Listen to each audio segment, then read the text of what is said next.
Eh bien, bonjour à vous, ça fait très longtemps que j'ai pas tourné une vidéo. En fait, là, j'ai envie de faire une vidéo là comme ça sur un coup de tête. Du coup, pour vous résumer vite fait, je n'ai presque pas joué Gwen depuis le début de l'année. Là, je me suis mis à la rejouer, je dirais, il y a un peu moins d'un mois. Et ça part d'un truc tout bête, hein, c'est simplement quelqu'un qui voulait faire envoyer un peu s'entraîner contre Gwen et ça m'a trop donné envie de rejouer Gwen, donc c'est simplement pour ça. J'aime toujours autant jouer Gwen, genre j'adore le personnage, genre ça c'est sûr que c'est un amour qui va jamais partir. C'est que j'aimais pas trop la jouer en top lane, du coup, en fait ça faisait... Déjà depuis le début d'année, j'arrêtais pas de me dire, il y a un truc avec Gwen mid, genre je suis sûr qu'il y a un truc. Et bah vu que je joue globalement à League of Legends maintenant pour plus pour m'amuser, tuer le temps, plus que pour tryhard et monter en elo, bon bah je me suis dit, je m'en fous si je reviens dans des games, je voulais jouer mid puis je verrai. Je pense très honnêtement que Gwen mid c'est super. Alors il y a plein de trucs à aborder. Alors ce qu'il faut savoir du coup là c'est que ça fait quoi? Ça fait à peine plus d'une semaine que je joue Gwen mid. Donc là je vais surtout parler de mon premier ressenti. En fait surtout avec la quête, et je vais vous en reparler plus tard, mais en fait surtout grâce à la quête mid, je pense que Gwen son meilleur rôle c'est la mid lane. Et je pense honnêtement que la top lane c'est sa pire lane. Alors en jungle j'en sais rien honnêtement. Mais je pense que jungle c'est entre deux. Je pense que c'est mieux qu'en top lane, mais c'est moins bien qu'en mid lane parce que la quête mid lane apporte trop. Ah bref, tout d'abord on va parler de la quête mid lane parce que du coup c'est de base pour ça que j'ai commencé à jouer mid. C'est en fait qu'est-ce qu'apporte la quête. Je vais faire le comparatif avec la top lane. En fait avec Gwen, ce qu'on veut c'est scale. Et on scale avec quoi? Avec Gwen, on scale avec les gold. On ne scale pas avec les niveaux. Alors, c'est comme tous les persos, il y a quand même du scaling avec les niveaux, n'abusons pas. On a quand même envie de maxer le Q et maxer le E le plus rapidement possible. Sauf que du coup pour maxer deux sorts, faut monter de niveau... Tac, voilà, faut monter de niveau 13. Et on a les deux sorts maxés. Mettre des points dans le Z, ce n'est absolument pas quelque chose de crucial. Bon, plus on met de points dedans, évidemment, mieux c'est. Mais franchement, on s'en fout. Donc niveau 13, en termes d'XP, on a atteint notre spike qu'on souhaite sur Gwen. Donc en gros, ça va être à peu près... Avec la quête top lane, du coup, on va atteindre ce niveau 13 plus vite, évidemment. Mais genre à part ça, genre la quête top lane pour Gwen, en fait pour moi elle apporte absolument rien d'intéressant. Même si la TP elle reste bien, alors moi personnellement j'ai quand même pris TP toutes les games que j'ai fait top depuis que je rejoue. J'ai quand même pris à chaque fois de TP, je n'ai pas pris dessus, mais en même temps je suis TP gratuite parce que j'aime pas. Mais du coup c'est pas pour profiter du shield, mais genre même le shield il est bien, mais en fait, par rapport à ce qu'apporte la quête mid lane, genre, c'est tellement naze. Vraiment, le bonus d'XP sur Gwen, c'est naze. Le buff pour la TP, on s'en fout. Genre, franchement, on s'en fout complètement. Et du coup, à côté de ça, la quête mid lane, déjà, on a accès au bot tier 3. Et il y a beaucoup de choses à dire là-dessus. Il y a vraiment des builds que j'ai un peu... Bon, enfin, c'est pas comme si je faisais des builds de fou, mais j'ai un peu théorisé 2-3 trucs. Il y a vraiment des trucs de fou à faire. Et surtout, on a un passif qui me donne plus 8% d'AP. Et en fait, vu que Gwen scale énormément sur l'AP, je pense que je vous l'apprends pas, c'est béni. Genre, rien que le bonus d'AP, c'est une bénédiction. La quête mid, elle est trop bien. Genre, elle est juste trop bien sur Gwen. Alors, le truc qui me décourageait un petit peu pour la jouer mid, honnêtement, c'est les match-up. Parce qu'en fait, du coup, je me dis, bah en fait, ça... qui dit jouer Gwen mid dit jouer beaucoup de lane chiante. Parce que ça va être des mages, des persos qu'on peut pas tuer, enfin du moins s'ils trollent pas. Du coup, c'est pas forcément... Les lanes vont être un peu pas agréables, mais c'est pas... En fait, c'est pas très difficile de survivre la lane, et en fait, tout ce que vous voulez, en fait, en tant que Gwen mid, c'est... Si vous pouvez vous gratter votre first strike, si vous jouez first strike, alors je ne joue pas first strike à toutes les games, attention. C'est là où d'ailleurs c'est intéressant au niveau des runes, je vais en reparler. Mais en fait, votre but ce sera juste d'avoir 16 minutes, ou d'en avoir le plus possible, parce que c'est contre un hard bully comme Victor ou quelque chose comme ça, bon c'est pas forcément évident d'avoir 16 minutes, mais votre but sera juste de farmer, de scale, essayer de gratter des kills sur les escarmouches quand il y en aura, mais en fait le potentiel avec le bonus d'AP et les bots, je pense le mieux pour expliquer ça, c'est je vais tout simplement parler des builds. Alors le build, alors c'est pas mon préféré, mais mon build que je fais le plus souvent pour l'instant, parce que c'est pour moi celui qui marche le mieux, c'est un build assassin. Alors pour moi il y a deux builds d'assassin. Enfin, même 3, mais grossièrement c'est 2, parce qu'il y en a un, c'est une variante. Alors, le build que je fais le plus souvent, pour vous montrer, je vais vous montrer dans l'ordre dans lequel je le fais. Alors, tout d'abord, vous commencez toujours par un Lich Bane, parce que ça coûte pas très cher. Surtout qu'il a eu un buff il y a pas très longtemps. Ça donne 6% de MS au lieu de 4. Franchement, on prend. La mobilité, moi j'aime bien. Et le ratio AP de 45% sur le Lich Bane, bah, c'est des dégâts en plus. Et vu qu'on va accumuler beaucoup d'AP, Lich Bane c'est un très bon apport de dégâts. En mid lane, ça suffit largement. Parce que là aussi, c'est une contrainte de la top lane. Top lane, vous allez souvent vous orienter briseur au vu des champions. Parce que si vous partez assassin, à part contre certains trucs comme Timo, Queen et encore, en fait, vous avez pas trop possibilité de build Lich Bane en top lane. Donc, déjà rien que pour build Lich Bane en mid lane, c'est insane. Du coup, souvent vous allez commencer par Lich Bane. Et en fait, là vous allez faire le stuff AP de base. En fait, tout mage qui veut one shot, il va faire un stuff qui est très très simple. C'est onde orageuse, flamme ombre, chaussure de sorcier. Et en fait, l'intérêt de ces 3 items, c'est que les 3 donnent de la peinée. Donc avec la quête mid, vous avez de la peinée pourcentage en plus, donc c'est encore mieux. Et en fait, l'intérêt de cumuler la peinée magique, en plus que l'item donne pas mal d'AP pour un prix correct, les passifs on en reparlera après, c'est que en fait vous atteignez très facilement, bah vous avez juste 48 flats de peinée magique, et c'est complètement broken en fait. En fait vous êtes contre une team de squishy, vous allez mais arracher de malade en fait. Genre là, il y a une cible avec 3500 HP, j'ai 3 items, faites juste je lui cours dessus. Genre, ça part vite. Vous voyez, là, j'ai pas mis grand chose. Je crois que j'ai à peine mis 2 autos, un Q non chargé, les 2 premiers R. Je lui ai enlevé 3 quarts life, c'est n'importe quoi. En fait, vous allez faire quasiment des dégâts purs sur les squishy. C'est un stuff très snowball.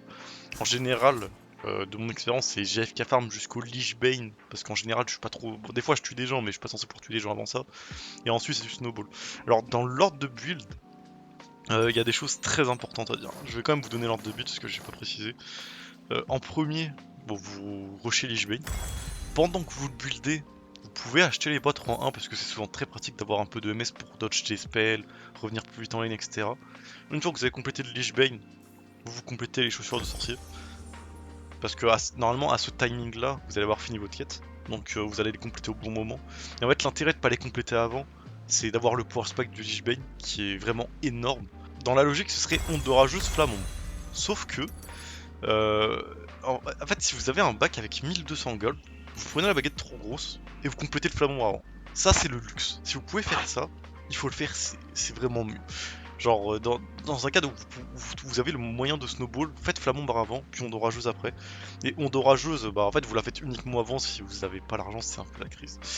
Après, si vous êtes vraiment trop derrière, c'est pas un stuff à faire parce que c'est quand même un stuff pour snowball de faire flamombre et onde orageuse en même temps. Du coup, si vous passez trop derrière, en fait, va peut-être même falloir skip l'onde orageuse et juste essayer de farmer de scale parce que sinon ça peut retarder votre spike. Mais grossièrement, voilà, l'idée ça va être ça, d'avoir 3 items pour avoir énormément de dégâts. Donc là, c'est évidemment dans l'optique où il n'y a que des squishy. Donc s'il n'y a que des squishy, 4ème item, c'est évident, ce sera un rabadon. Rien ne vous empêche de faire par exemple un Zonia si vous êtes besoin d'un Zonia. Ou... En vrai, je l'ai pas fait une seule fois depuis que je rejoue, mais des fois j'aime bien faire un peu la Banshee. Parce que des fois le spell sheet est vraiment utile, ça donne beaucoup d'AP. Et le spell sheet peut être vraiment chiant. Du coup, voilà, donc Rabadon. Là, vous avez des dégâts. Bon, là, si. Enfin, juste si j'envoie les R, genre. Regardez les dégâts. Hein. Vraiment, c'est complètement aberrant. Donc là, j'ai pas mis l'auto du Lich Bane, j'ai pas mis plusieurs autos, j'ai pas mis un seul Q. J'ai même pas la tempête menaçante qui est stackée. C'est insane, c'est complètement insane. Puis du coup, en last, bah, soit du coup, vous pouvez faire un item utilitaire. Vous pouvez faire un bâton du vide s'il y a un tank ou des résistances où il n'y a que vous qui pouvez le tomber.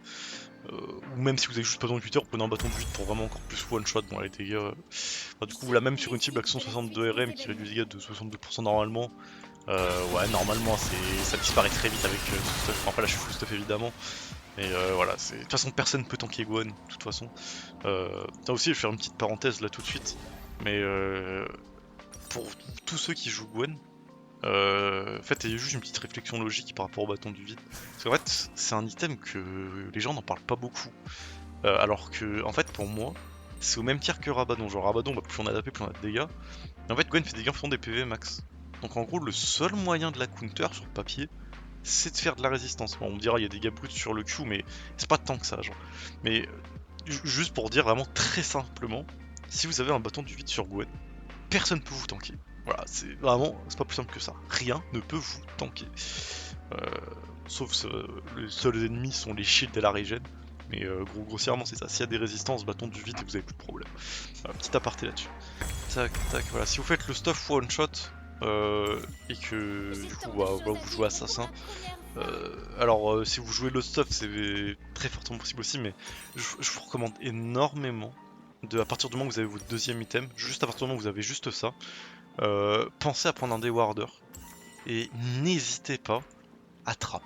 Genre, parce qu'en fait vous allez tellement one shot que juste quand vous baladez, quand vous avez push votre way, que vous avez plus rien à faire en side, en mid lane, peu importe, juste vous cachez, vous cachez, vous trappez, et genre avec justement votre first strike et vos stuff, vous allez one shot n'importe qui, vous tombez sur quelqu'un de squishy là juste avec ces deux items et vous le défoncez, genre vous ne pouvez plus rien faire.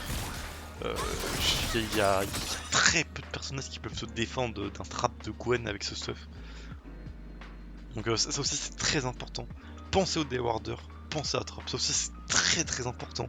C'est vraiment comme ça que je détruis des games personnellement de mon côté. Du coup pour passer à un deuxième stuff, où c'est un peu une variante de celui-là, c'est en fait quand du coup vous avez envie de partir assassin, mais que vous ne pouvez pas... Il n'y a pas tant de squishy que ça, et du coup vous avez pas envie de faire le stuff que je viens de vous dire.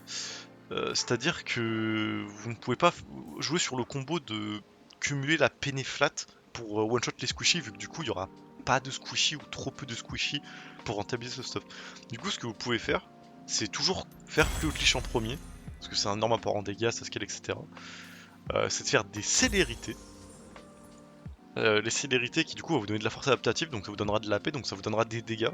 Sauf que du coup là on va chercher des dégâts mais pas sous forme de penne. Et là vous avez deux possibilités, en fait ça dépend. Le mieux ça va être de faire flamombre en deux. Là du coup on n'irait pas chercher l'onde orageuse parce que l'onde orageuse, vraiment l'intérêt de l'onde orageuse, c'est vraiment de l'accumuler avec le flamon pour la peine, etc. Mais du coup là vu qu'on ne fait pas, l'onde orageuse on n'ira pas le chercher, mais on ira quand même chercher le flamon pour avoir un maximum de dégâts avec le passif. Et là encore idéalement si vous pouvez snowball, un rabat-doigt en deux c'est vraiment le must have si c'est possible. Mais le problème c'est que c'est si. Et faire un rabat-doigt en deux c'est pas toujours aisé. Si vous pouvez snowball la game c'est vraiment béni. D'ailleurs juste pour vous montrer là j'ai que deux items. Bon j'ai rabat-doigt, on va peut-être prendre un vrai item mais on va dire qu'on a fait flamombre. Là on a 15 d'AP gratuit. On a le troisième item, enfin dès qu'on a le rabat-doigt on a 35 d'AP gratuit. C'est la quête mid, les dégâts que ça vous apporte indirectement, c'est complètement fou. Du coup on va partir du principe qu'on a hyper snowball, on va dire rabadon. Et là justement, du coup troisième item vous faites bâton du vide. Là personne peut vous tanker. Là même s'il n'y a pas de squishy en face, vous avez un stuff assassin de fou furieux. Pourtant c'est très très simple ce que je vous présente, mais du coup il y a les bots qui ont un peu plus de peiné. Alors moi j'ai aussi beaucoup d'affection pour les célérités, juste pour courir partout, être un petit moustique. Et le fait que ça donne de la force adaptative, bah ça compote beaucoup mieux en buildant de cette manière-là. Parce que du coup, bah, il y a le ratio après du Lich Bane qui profite bien, qui donne quand même une sacrée auto pour avoir que 3 items. Plus les dégâts, bon bah là sur le squishy, bon, forcément je vais faire des dégâts. Je vais le tuer assez vite, assez facilement. Et même celui qui tank de fou, bon bah voilà, il a 160 de résistance, bah chez bâton de vide il va me tanker très longtemps quoi. Si vous avez eu l'occasion de faire Rabadon en 2, je vous conseille pas de faire Flamombre. Parce que pour moi ce sera de la perte de gold. En fait si vous avez ça, vous avez déjà suffisamment de dégâts, le Flamombre n'est pas... Pour moi n'est pas justifiable. Pour moi ce sera toujours mieux de prendre deux items utilitaires à partir de là. Du coup très souvent il y a un Zonia qui va partir parce que Zonia c'est un indémodable, c'est beaucoup trop utile, c'est beaucoup trop fort. Ensuite dans Nashor là aussi en fait vous êtes à un stade de la game où vous allez avoir tellement de dégâts qu'en fait je la recommande pas. Parce qu'en fait vous avez tellement one shot sur votre R et votre Q que genre à moins qu'il y ait un gros tank à tomber du style je sais pas Mundo, un Orb, enfin juste un gros tank. Là dans Nashor ça peut être intéressant pour avoir un DPS très important de manière constante, mais à part ça voilà je recommande pas.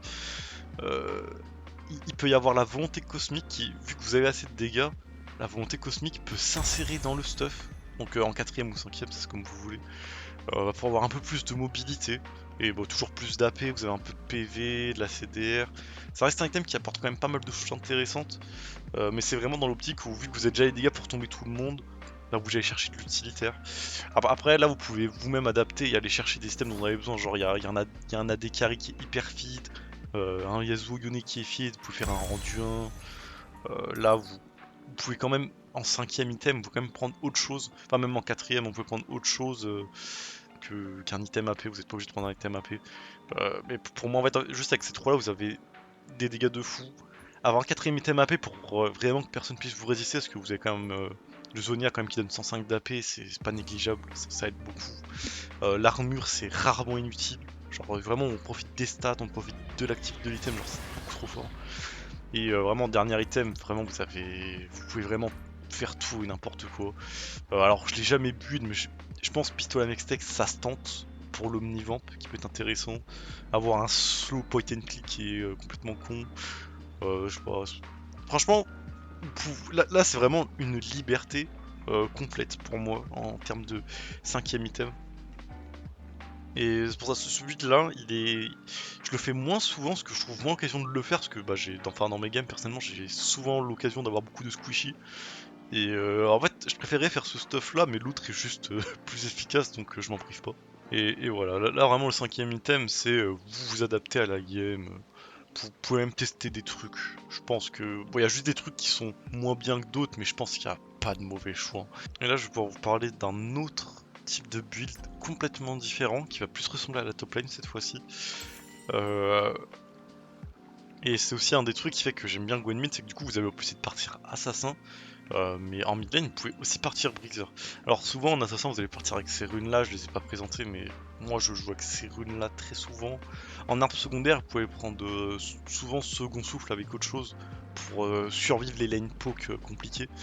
Bon du coup ça réduit un peu votre scaling, mais si vous avez besoin de survivre la lane, vous avez besoin de survivre la lane. J'ai pas eu beaucoup l'occasion de tester ces builds en mode Conqueror, enfin avec les runes Conqueror et tout.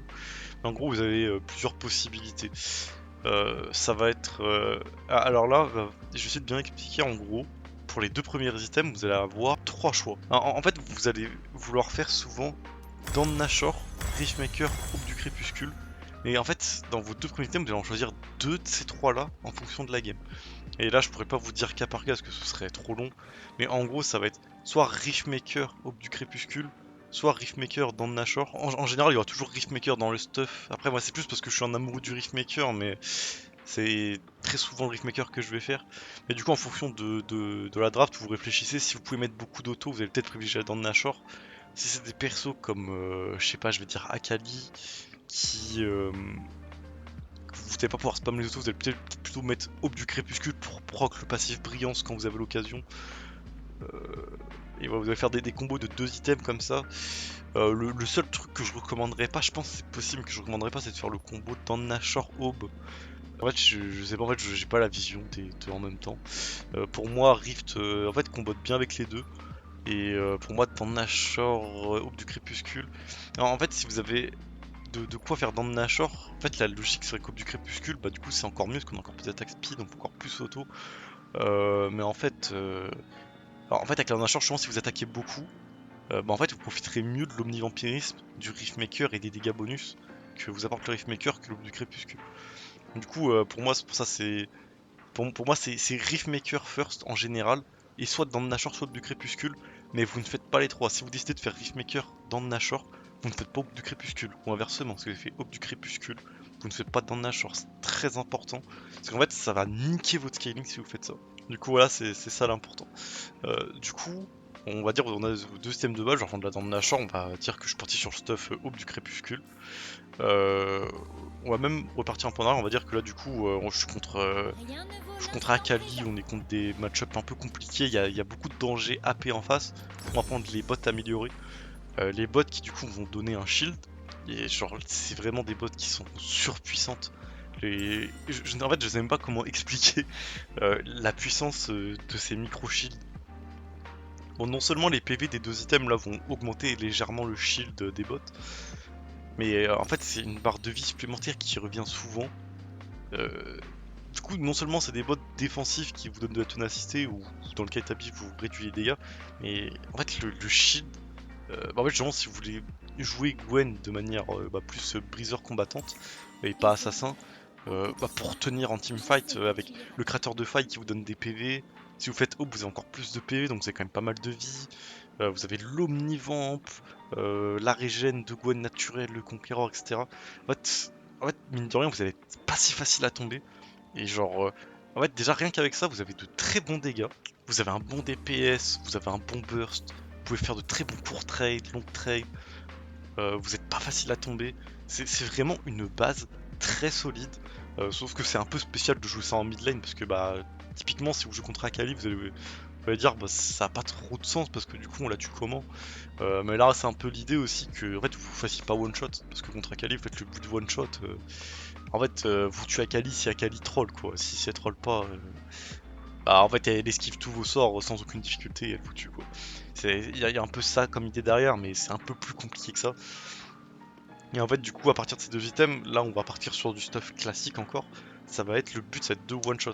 Alors là, ce qu'il faut savoir, c'est qu'en fait créateur de faille et Aube du crépuscule, on n'a pas tant d'AP que ça. Bon, c'est pas forcément énormément d'AP, mais il y a quand même la quête là qui donne 18 d'AP à ce stade de la game. Donc, déjà, je le répète, mais c'est vraiment un apport très confortable par rapport à l'XP qui sert à rien en top lane. Et en fait, là, du coup, vous allez souvent vouloir compléter les builds normaux. En fait, là, vous avez beaucoup de possibilités. En fait, soit la game est compliquée et du coup vous faites le classico Zonia pour temporiser. Donc que vous ayez Mercure ou Tabi, peu importe. Vous partez Zonia pour temporiser, ça vous donne quand même de bons dégâts, vous aurez quand même de bons dégâts. Là du coup sans peiner sur une cible avec 62 de RN, donc un squishy, vous allez quand même avoir des dégâts assez conséquents. Bon là j'ai pas Conqueror, j'ai First Strike, mais vous voyez que par dégâts je continue à avoir des dégâts, genre même si je vais sur celui avec beaucoup de résistance, ça reste Gwen. Donc voilà, vous avez pas de dégâts avec ce stuff, vous êtes beaucoup plus résilient, mais vous avez quand même pas mal de dégâts, moins mais vous en avez beaucoup quand même. Et du coup le Zonia en fait vous le ferez tôt ou tard, mais si jamais vous faites pas en 3 et que vous êtes assez tanky, que vous êtes bien dans votre game, en fait c'est dans ce stuff là que vous pouvez partir bâton du vide avant Rabadon. Pourquoi tout simplement parce que Rabadon, plus vous avez d'AP, plus ça scale vu que ça vous donne un pourcentage de votre AP. Et en fait, avec ces deux items, Aube du crépuscule et créateur de faille, vous n'avez pas forcément tant d'AP que ça. Alors c'est là où il y a la petite nuance. Si il y a quand même, malgré ça, beaucoup de squishy, euh, comme Akali, c'est juste qu'elle est dure à atteindre par exemple, et que du coup vous avez choisi ce stuff pour être plus tanky, mais qu'il y a quand même beaucoup de squishy, vous faites Rabadon, donc ça vous donnera quand même beaucoup de dégâts. Sauf que du coup, s'il y a pas mal de RM, en fait, même s'il y a juste un peu de RM, et que du coup vous n'êtes pas forcément très riche, vous pouvez faire bâton du vide en 3 et avoir d'excellents dégâts. Là, simplement, je vais vous montrer, je vais faire genre 4 autos, 1 Q. Vous voyez que là j'ai mis 2300 de dégâts. Donc là, je vais reprendre Rabadon, je vais juste attendre le first strike pour les dégâts, vu qu'il y a le bonus de dégâts sur le first strike. Là, je vais faire pareil, je mets 1, 2, 3, 4 autos. Vous voyez que j'ai exactement les mêmes dégâts qu'avec bâton du vide. Bon là par contre c'est sur une type qui a des résistances. Mais du coup c'est là où bâton du vide peut être très intéressant. C'est s'il y a des résistances, faut vraiment pas hésiter à faire bâton du vide en 3. Si vous avez besoin, enfin si c'est vous qui allez tomber le tank en face s'il y a besoin. Ça faut vraiment en avoir confiance. C'est le bâton du vide, c'est vraiment si vous le faites, personne ne peut vous tanker. Bon je l'ai déjà dit plus tôt, mais c'est vraiment important d'y penser. Même si vous allez généralement faire Rabadon en 3, mais c'est quelque chose à pas oublier. Et du coup, de toute façon que vous fassiez là en 3, vous allez faire l'autre en 4. Donc là ça va être pareil, du coup même si j'ai pas de 2 items assassins, alors en fait je vais être tanky tout en ayant une sustain aberrante avec le Riftmaker et le Conqueror si j'ai Conqueror, et quand même tomber absolument tout le monde sans aucune difficulté. Et puis là en dernier item, c'est là où si vous l'avez pas fait, vous pouvez faire Zonia, vous pouvez faire, là encore c'est très rarement une bonne idée. C'est vraiment, je le cite comme exemple parce que des fois je le fais, mais si vous avez besoin de RM, la Banshee ça peut être une bonne alternative pour avoir un peu de RM mais continuer à scale sur la paix. Volonté cosmique, je suis moins sûr dans ce stuff là, même si ça ferait plus sens, je suis pas certain que ce soit très bien. Liandry ça sert à 1 sur Gwen, je pense là il n'y a pas 10 000 possibilités. Pistolet à Mextech, je n'ai aucune idée de ce que ça donne. Si jamais vous vous posez la question pour la fleur de crypte plutôt que le bâton du vide, en fait, on va faire très très simple. Le passif qui heal, ça sert à rien. En fait, le seul intérêt de prendre fleur de crypte au lieu de bâton du vide, c'est d'avoir 20 CDR. Sauf que moi, j'estime qu'on n'en a pas besoin. Et en fait, par rapport au passif de heal, en fait, Gwen se soigne en fonction des dégâts qu'elle inflige, que ce soit par le Conqueror, que ce soit par le Riftmaker, ou que ce soit par son passif.